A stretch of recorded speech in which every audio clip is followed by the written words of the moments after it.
I recently wrote about how women can be so hard on themselves, having high expectations and more than a touch of perfectionism. I know the subject really well because that was me. My earliest memory of perfectionism is the day in the first grade when a teacher made me stand in the corner because I had used an eraser on a test.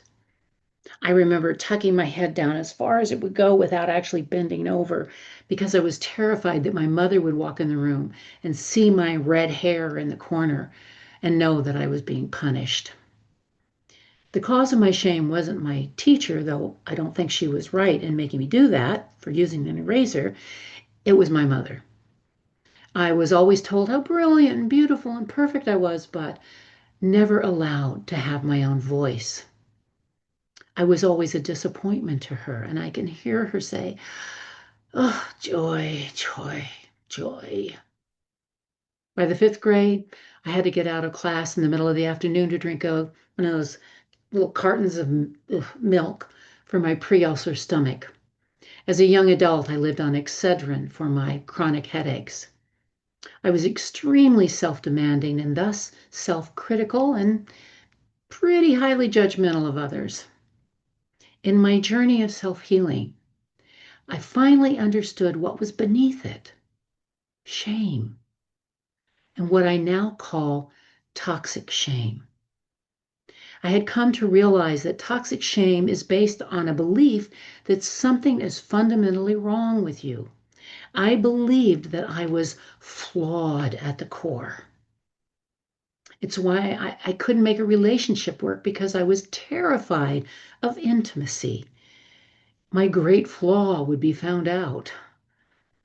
One day I sat down in front of a mirror and invited my shame to come forth. I wanted to consciously feel the shame, mentally flawed. I suddenly thought, wait a minute. I don't believe that about anybody else. I don't see other people as flawed at their core. So why am I? It's ridiculous. It's ridiculous. And poof, the shame disappeared. It just went away. That day changed my life. Oh, yes, the shame came back many times, but I recognized it and I knew it was not a fact. It was not even a core emotion. It was a belief that created a feeling, and I got very adept at recognizing it and instantly letting it go. And I have not felt that shame in years now. Now I feel healthy shame. And that's a distinction that I really want to make. Healthy shame is remorse. It's telling us that we're not perfect. We make mistakes, we hurt other people, we go against our own integrity. We're human. We're just human, figuring it out as we go along. Healthy shame is our internal moral compass. And all it takes is recognizing it.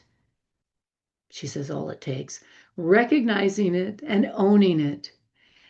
And then take whatever action is possible to make amends or to right the wrong, to say, I'm sorry. It's how we grow as humans. The more I learned to apologize and recognize when I had stepped over a line or I had treated somebody in a way that I really, that's, that's saying it's not me. Well, it wasn't me, but I was willing to say, I'm so sorry. And it got easier and easier and it felt great. And the recipient to that felt honored. It actually built more intimacy in my relationships.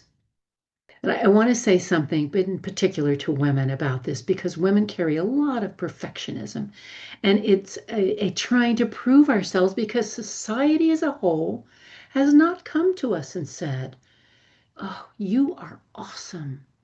You are brilliant. Your sensitivity, your connection to your emotions is fabulous.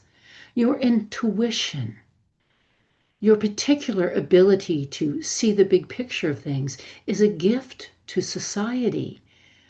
Let's cultivate and support those qualities in you. We just don't freaking get that, do we?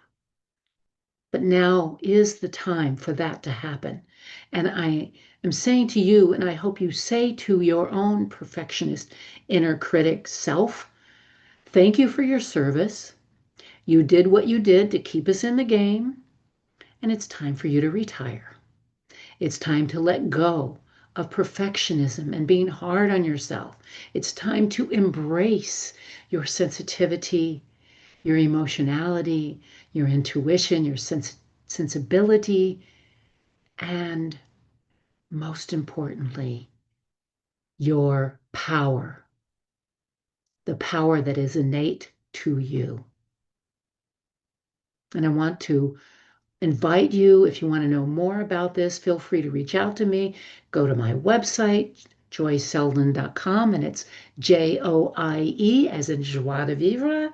And get on my newsletter if you're not already, or sign up for a complimentary consultation. I have some great things coming up that are at no cost to you. This is the time to embrace yourself and let go of your perfectionism. Blessings.